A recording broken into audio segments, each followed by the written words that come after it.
Hello my dear students, मैं Ajay sir अपने YouTube channel पर आप सभी का फिर से स्वागत करता हूं। आज हम पढ़ने जा रहे हैं क्लास 12 केमिस्ट्री का चैप्टर 10 हेलो एल्केन एवं हेलो एरीन, जिसमें आज हम पढ़ने जा रहे हैं कुछ महत्वपूर्ण ऑब्जेक्टिव रिक्त स्थान के रूप में। हम सभी जानते हैं ऑब्जेक्टिव बहुविकल्प के रूप में, एक शब्द या वाक्य के रूप में, सही जोड़ी के रूप में और रिक्त स्थान के रूप में पूछे जाते हैं। बट जितने भी ऑब्जेक्टिव पूछे गए होंगे इस चैप्टर से या जितने भी पूछे जाएंगे, आज हम सभी को रिक्त स्थान के रूप में पढ़ेंगे। और आप बने रहिए मेरे साथ, आपको आज बहुत कुछ सीखने को मिलेगा। तो पहला क्वेश्चन देखते हैं, पायरीन के नाम से आग बुझाने में प्रयुक्त यौगिक का सूत्र लिखिए। तो हम जानते हैं कि जो पायरीन है, यहाँ पर पायरीन को हम कह सकते हैं अग्निशामक। पायरीन मतलब अग्निशामक, अग्निशामक, अग्निशामक। तो पायरीन का जो सूत्र होता है वो होता है CCl4। बट हमें ये भी पता होना चाहिए कि जो CCl4 होता है, इसका जो नाम होता है, रासायनिक नाम, इसको कार्बन टेट्रा क्लोराइड भी बोलते हैं हम। Carbon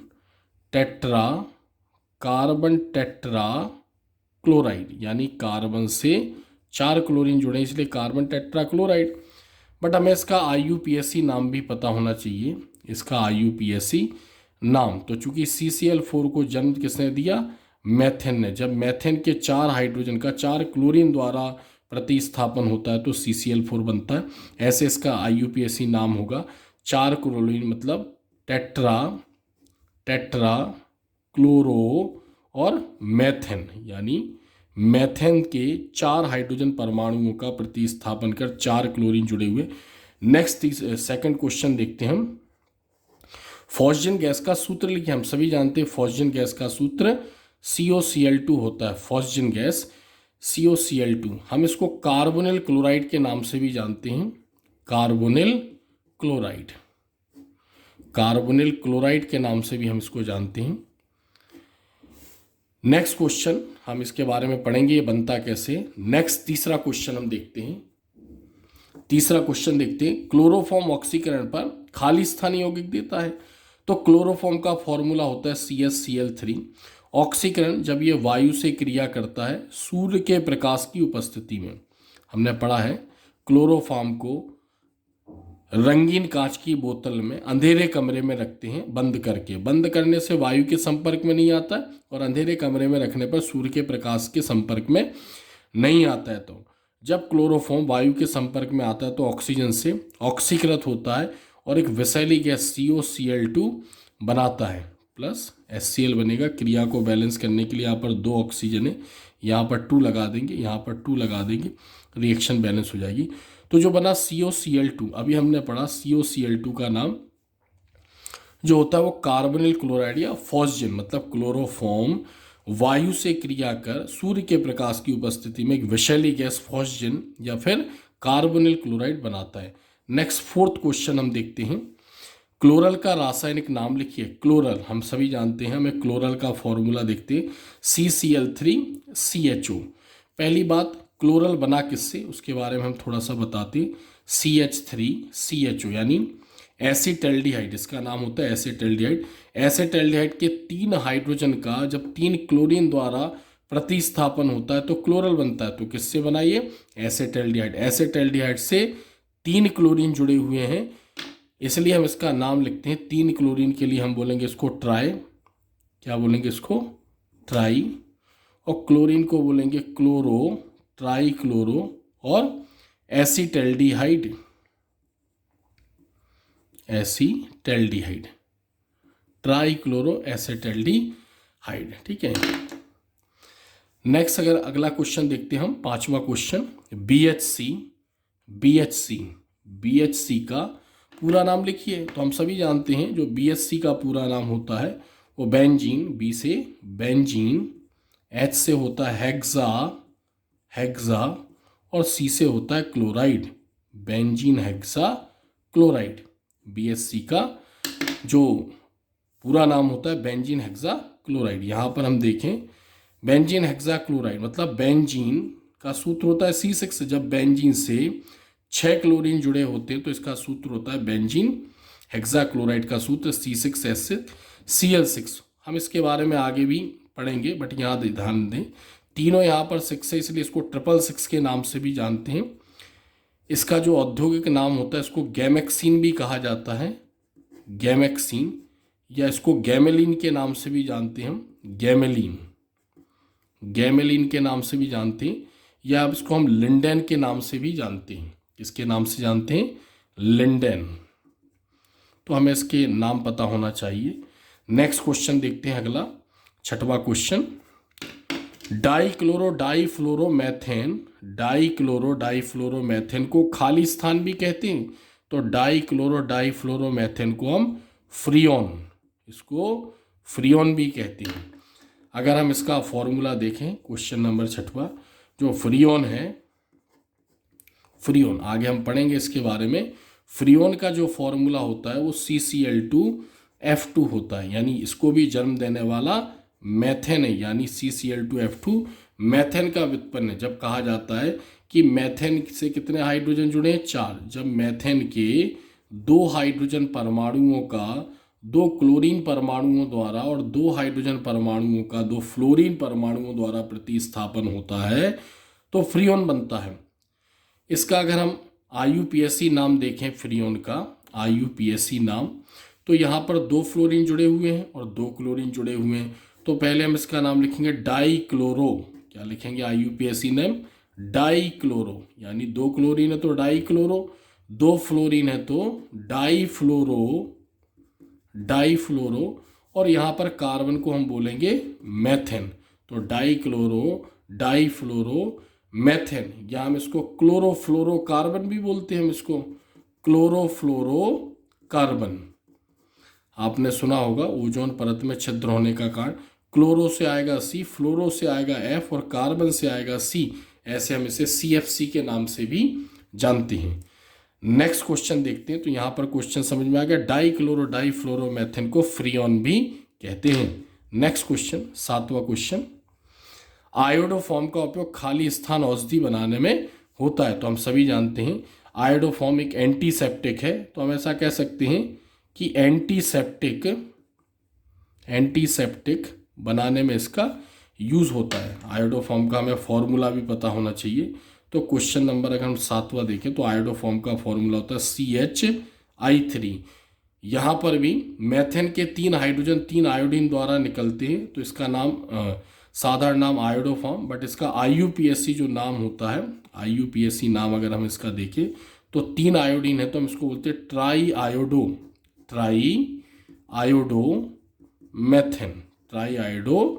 methane. जैसे क्लोरोफॉर्म का नाम होता है ट्राईक्लोरोमेथेन, उसी प्रकार इसका नाम try iodo methane. Next question हम 8वें नंबर का क्वेश्चन देखते हैं। क्लोरोफॉर्म व रजत चूर्ण की क्रिया से बनने वाला उत्पाद खाली स्थान है। क्लोरोफॉर्म व रजत चूर्ण की क्रिया से बनने वाला उत्पाद खाली स्थान है।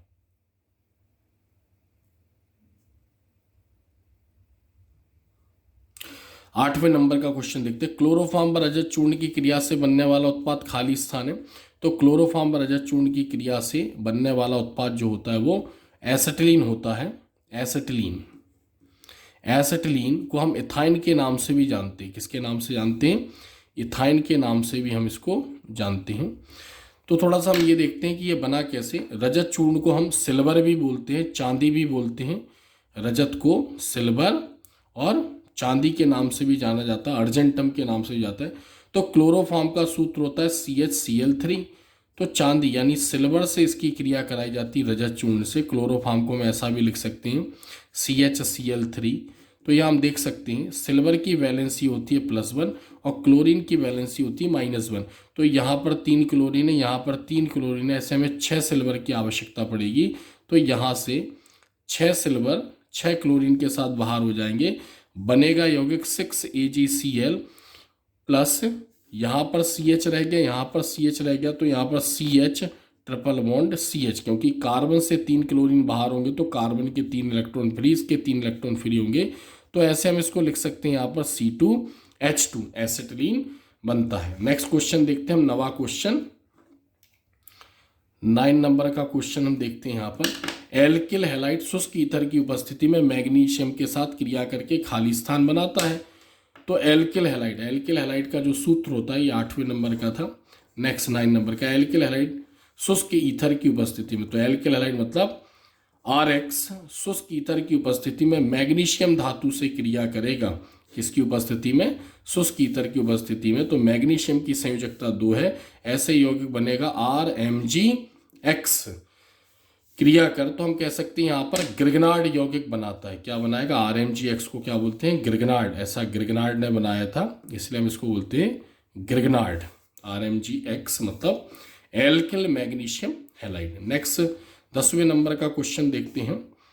निश्चेतक के रूप में मेथेन के खाली स्थान ट्राई हेलोजन व्युत्पन्न का उपयोग किया जाता है। तो हम जानते हैं जब मेथेन के 10वें नंबर का क्वेश्चन देखते हैं। जब मेथेन के 3 हाइड्रोजन परमाणुओं का 3 क्लोरीन द्वारा प्रतिस्थापन होता है तो CHCl3 बनता है, जिसको हम क्लोरोफॉर्म या ट्राई क्लोरो मेथेन भी बोलते हैं। तो मेथेन के खाली स्थान यानी क्लोरोफॉर्म हम यहाँ पर लिखेंगे क्लोरोफॉर्म या हम लिखेंगे ट्राई क्लोरो मेथेन, इसका IUPAC नाम होता है। नेक्स्ट 11वें नंबर का क्वेश्चन हम देखते हैं। एक ही कार्बन पर 2 हेलोजन परमाणु वाला यौगिक क्या कहलाता है? जब एक ही कार्बन पर 2 हेलोजन जुड़े होते हैं तो हम जानते हैं यदि एक ही कार्बन से 2 हेलोजन जुड़े होते हैं तो हम इसको जेम बोलते हैं। जैसे मान लो CH3 सिंगल बॉन्ड CH3, एक मान लो हाइड्रोजन इससे निकलता है, एक हाइड्रोजन इससे निकलता है तो इसको विक बोलते हैं या विस। और जब एक ही कार्बन से 2 हेलोजन जुड़े होते हैं तो इसको हम बोलते हैं जेम, यानी यौगिक क्या कहलाता है? जेम। जेम मतलब समान स्थिति। नेक्स्ट 12वें नंबर का क्वेश्चन देखते हैं। DDT का रासायनिक नाम क्या है? तो हम जानते हैं DDT का रासायनिक नाम D मतलब डाई, ठीक है, D मतलब डाइक्लोरो, दूसरा D मतलब डाईफेनिल और T क्या है यहाँ पर? ट्राइक्लोरोएथेन।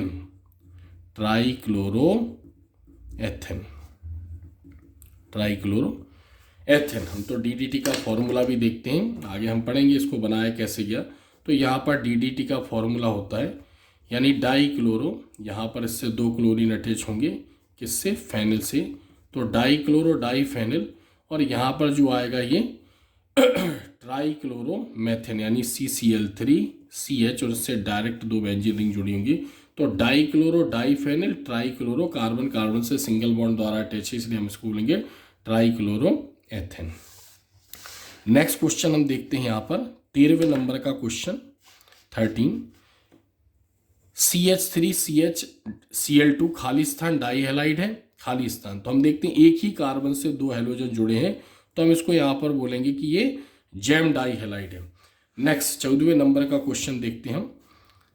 CH3MgBr का सामान्य नाम क्या है? तो यहाँ पर CH3 एक एल्किल मूलक है, एल्किल मूलक मतलब R, Mg और Br एक X है, तो RMgX है। तो इसका सामान्य नाम जो होगा वो होगा ग्रिगनार्ड अभिकर्मक। इसको ग्रिगनार्ड ने बनाया था, इसलिए हम इसको बोलेंगे यहाँ पर ग्रिगनार्ड अभिकर्मक। नेक्स्ट क्वेश्चन देखते हैं 15वां क्वेश्चन। क्लोरोबेंजीन तथा क्लोरल की क्रिया से खाली स्थान बनता है। तो क्लोरोबेंजीन की क्रिया जब क्लोरल से कराई जाती है तो क्या बनता है? तो यहाँ पर हम देख सकते हैं क्वेश्चन नंबर 15। क्लोरल का फॉर्मूला होता है CCl3CHO और क्लोरोबेंजीन के 2 अणुओं से इसकी क्रिया करवाई जाती है। क्लोरोबेंजीन के 2 अणुओं से इसकी क्रिया कराई जाती है। उपस्थिति रहती है सांद्र H2SO4, कॉन्सेंट्रेटेड H2SO4 की उपस्थिति में। हर कॉर्नर पर इससे हाइड्रोजन जुड़ा है, केवल इस कॉर्नर को छोड़कर। तो यहाँ से ऑक्सीजन और यहाँ से 2 H बाहर हो जाएंगे, ऐसे इसमें से H2O बाहर हो जाएगा। यहाँ कार्बन ऑक्सीजन से डबल बॉन्ड द्वारा जुड़ा है, तो ऑक्सीजन निकलने पर कार्बन की 2 वैलेंसी फ्री हो जाएगी, H निकलने पर यहाँ पर कार्बन की 1 वैलेंसी फ्री हो जाएगी। तो ऐसे डायरेक्ट इसका जो फॉर्मूला बनेगा DDT का ये बनेगा CCl3CH और बेंजीन रिंग इससे जुड़ जाएगी। तो इसका पूरा नाम होता है डाइक्लोरो डाईफेनिल ट्राइक्लोरोएथेन। बट यहाँ पर क्या पूछ रहा है कि क्लोरोबेंजीन तथा क्लोरीन की क्रिया से खाली स्थान बनता है, तो हम ऐसे DDT भी लिख सकते हैं और पूरा नाम भी लिख सकते हैं डाइक्लोरो डाईफेनिल ट्राइक्लोरोएथेन। फिर 6वां क्वेश्चन है गैमेक्सीन का सूत्र लिखिए। तो अभी हमने पढ़ा है कि जो BHC है उसी को हम गैमेक्सीन, लिंडेंट 666 या गैमेलिन के नाम से जानते हैं। तो इसका हमें सूत्र लिखना है C6H6 और Cl6। नेक्स्ट क्वेश्चन देखते हैं क्वेश्चन नंबर 17। ग्रिगनार्ड अभिकर्मक का सामान्य सूत्र लिखिए। अभी हमने पढ़ा ग्रिगनार्ड अभिकर्मक मतलब X मैग्नीशियम से जब एल्किल मूलक और हैलोजन जुड़ा होता है तो हम इसको RMgX एल्किल मैग्नीशियम हैलाइड, चूंकि मैग्नीशियम की संयोजकता 2 होती है और R की वैलेंसी 1 और X की वैलेंसी 1। नेक्स्ट क्वेश्चन देखते हैं 18 नंबर का। क्लोरोबेंजीन की क्रिया खाली स्थान से कराने पर DDT बनता है। तो अभी हमने पढ़ा है क्लोरोबेंजीन की क्रिया किससे करवाते हैं, क्लोरल से करवाते हैं। यहाँ हम लिख सकते हैं यहाँ पर ट्राई क्लोरो एसेटल्डिहाइड से कराते हैं तो DDT बनता है डाइक्लोरो डाइफेनिल ट्राइक्लोरोएथेन। नेक्स्ट 19 नंबर का क्वेश्चन देखते हैं। वुड्स अभिक्रिया में खाली स्थान धातु का प्रयोग होता है। तो हमने सभी ने पढ़ा वुड्स अभिक्रिया एक नेम रिएक्शन है। तो जब एल्किल हैलाइड यानी RX एल्किल हैलाइड के 2 अणुओं की क्रिया सोडियम धातु से कराई जाती है, किससे कराई जाती है, सोडियम धातु से कराई जाती है, तो एल्केन बनता है। यानी ऐसा वुड्स ने बताया था। तो धातु कौन सी यूज करी, सोडियम धातु। नेक्स्ट 20वें नंबर का क्वेश्चन देखते हैं। असम्मित एल्कीन पर HX का योग खाली स्थान नियम के अनुसार होता है। तो असम्मित एल्कीन के बारे में भी हम समझेंगे। तो असम्मित एल्कीन, इसके लिए मैंने एक वीडियो भी बनाया था अपना, जितने भी वीडियो अभी तक मैंने बनाए हैं उसमें दूसरे नंबर का वीडियो था। तो HX का योग किसने बताया था, मार्कोनिकॉफ,